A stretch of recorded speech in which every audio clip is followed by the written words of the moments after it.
جواب دے سکتا ہے، اپنا دفاع کر سکتا ہے۔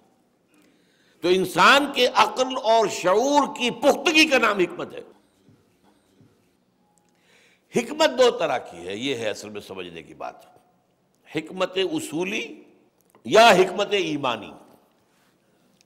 وہ جو میں نے شروع میں کہا، ایمان کی میٹا فزکس، ایمان کا ویلٹن شواؤنگ، ایمان کا ورلڈ ویو، ایمان کا فلسفہ، لیکن اس کی گہرائیوں میں اتر کر اس کے اجزاء کے باہمی ربط کو سمجھنا،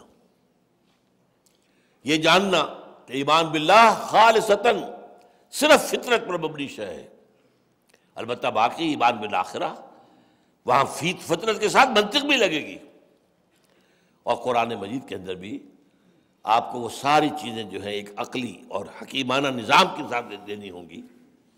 اسی کو کہا مولانا روم نے چند خانی حکمت یونانیاں، حکمت قرآنیاں را ہم بخاں۔ کب تک یونانیوں کی حکمت پڑھتے رہو گے؟ ارسطو کی منطق ابن رشد کے ذریعے سے کہیں سے ہو کر ہمارے یہاں پہنچ گئی، ابن سینا، فارابی، کندی، یہ وہ سب کیا ہے؟ ان کے غلام شرح لکھ رہے ہیں ارسطو کی۔ یا اگر صوفی مزاج لوگ ہیں تو افلاطون اور پلوٹائنس، پلیٹونسم، قرآن کو حکمت کا ذریعہ بنا کر حکمت سے بات۔ ایک ہے حکمت ایمانی، ایک ہے حکمت اس تشریعی یا حکمت تفصیلی یا حکمت فروعی، یعنی حکمت احکام۔ یہ حکم کیوں دیا گیا، یہ چیز کیوں فرض کی گئی؟ آخر اللہ تعالیٰ کا جو اصول ہے وہ کیا ہے؟ فعل الحکیم لا یخلو عن الحکمہ، کسی حکیم ہستی کا کوئی فعل بھی حکمت سے خالی نہیں ہو سکتا۔ تو اللہ نے جو حکم دیا ہے حکمت سے خالی نہیں ہے۔ حکمت سمجھ لیں گے تو اس پر عمل آسان ہو جائے گا۔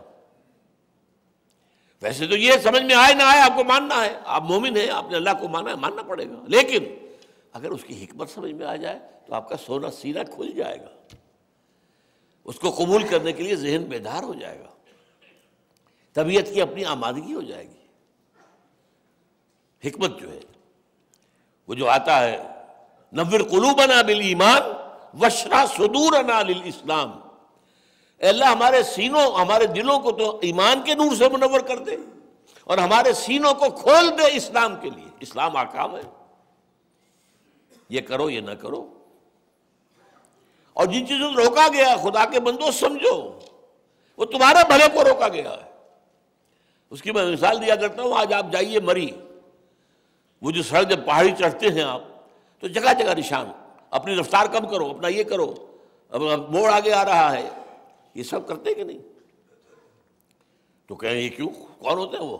ہمیں روکنے والے کون ہوتے؟ بھائی روکا ہے تمہارے لیے، آگے کھائی ہے، تیز رفتار میں مڑو گے جاؤ گے سیدھے کھائی کے اندر، اٹس فار یو، تمہاری بھلائی کے لیے، تمہاری حیات کے لیے ہے۔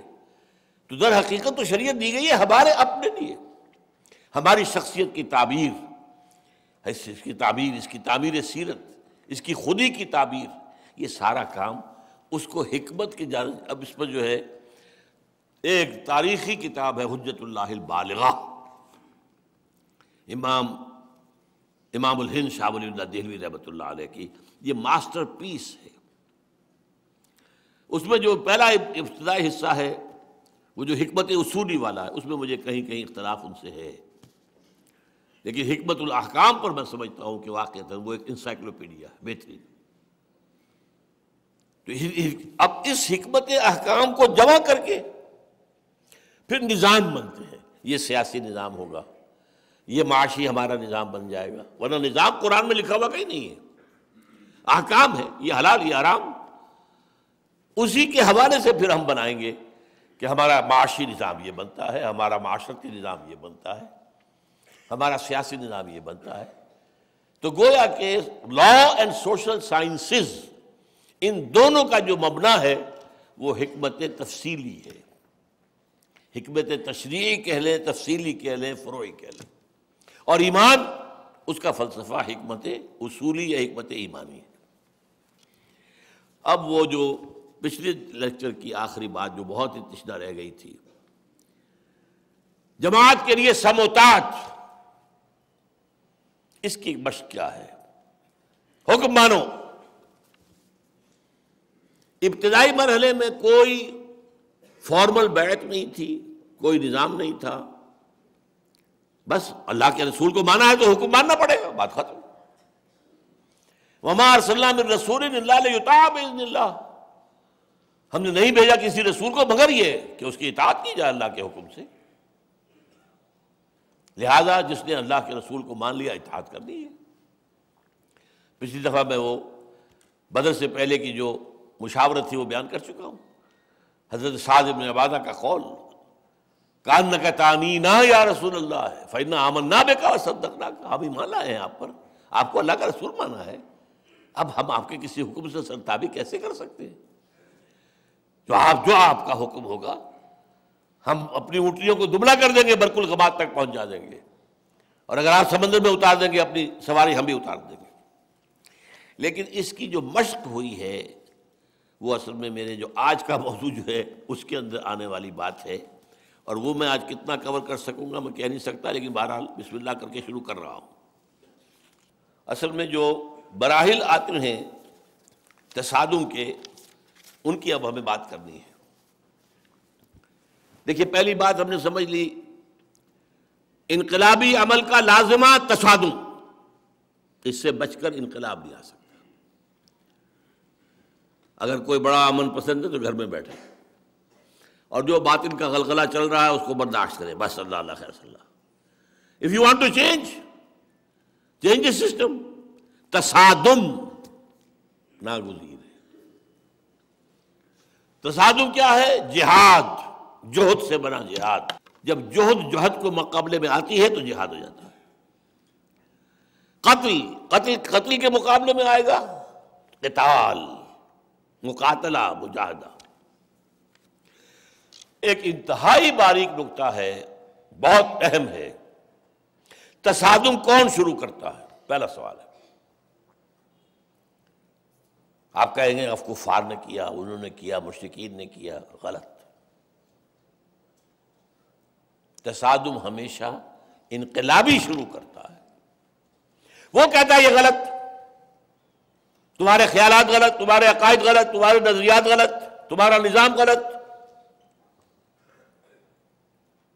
تو وہ تو معاشرہ جو تھا وہ ایک ساکن جیسے تیلاب ہے، اس میں پانی کھڑا ہے، چاہے وہ وہاں ظالم تھا، مظلوم طلبے تقدیر تھے، مانے ہوئے تھے، رہ رہے تھے، امن تھا۔ جیسے ڈاکوؤں کا ڈیرا ہو تو امن ہوتا ہے نا، وہاں ڈاکو آپس میں تو نہیں لڑتے۔ تو برے سے برا معاشرہ ہوگا، پرامن تو ہوگا۔ وہ مکے کا معاشرہ پرامن تھا۔ یہ اس کھڑے ہوئے پانی میں پہلا پتھر کس نے پھینکا؟ غلط ہے، یہ تمہارے نظام غلط ہے، تمہارے آلہہ باطل ہیں، کوئی الہ نہیں اللہ کے سوا۔